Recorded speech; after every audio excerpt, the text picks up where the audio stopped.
వర్షానికి రోడ్డుపైన స్కిడ్ అయ్యి బైక్ మీద నుంచి కింద పడిన భర్త భార్యకు ఫోన్ చేశాడు. భార్య: ఏంటండి, ఇప్పుడే కదా ఇంటి నుంచి వెళ్ళారు, మళ్ళీ ఏం అవసరం వచ్చింది? భర్త: నేను బండిపై నుంచి కింద పడ్డానే. భార్య: అయ్యో అలానా, ఇవాళ బాక్స్లో పప్పుచారు పెట్టాను, ఒలికిపోయిందేమో చూడండి.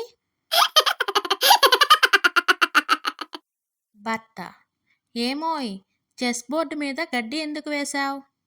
భార్య: మీరే కదండి చెస్ బోర్డు మీద ఏనుగులు గుర్రాలు ఉన్నాయని చెప్పారు, వాటికి ఆకలి వేస్తుందని గడ్డి వేశా. భర్త: ఓ, మరి దాహం వేస్తుందేమో, నీళ్లు కూడా పెట్టకపోయావా? భార్య: సారీ అండి, మర్చిపోయా.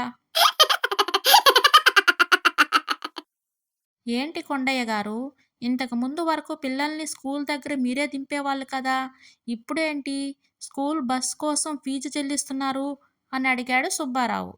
ఏం చెప్పమంటారు సార్, మొన్న పేరెంట్స్ మీటింగ్కి మా ఆవిడను పంపించాను. అప్పుడు మా ఆవిడ పక్కన కూర్చున్న ఆవిడ తనతో, పిల్లల్ని ఎప్పుడు మీ వారే తీసుకొస్తారు కదా, ఇవాళ ఎందుకు రాలేదు అని అడిగిందంట.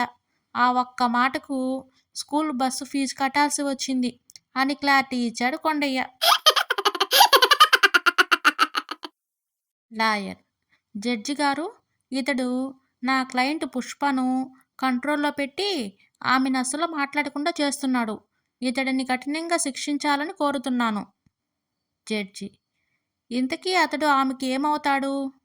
కొండారావు: ఆమె నా భార్య సార్, ఇంకెప్పుడు అలా ప్రవర్తించను, ఆమె ఎంత మాట్లాడినా నోరు మెదపను, నన్ను క్షమించండి సార్. జడ్జి: తప్పు చేస్తే చేశావు కానీ ఇంతకీ నీ భార్యను మాట్లాడకుండా ఎలా చేయగలిగావు చెప్పు?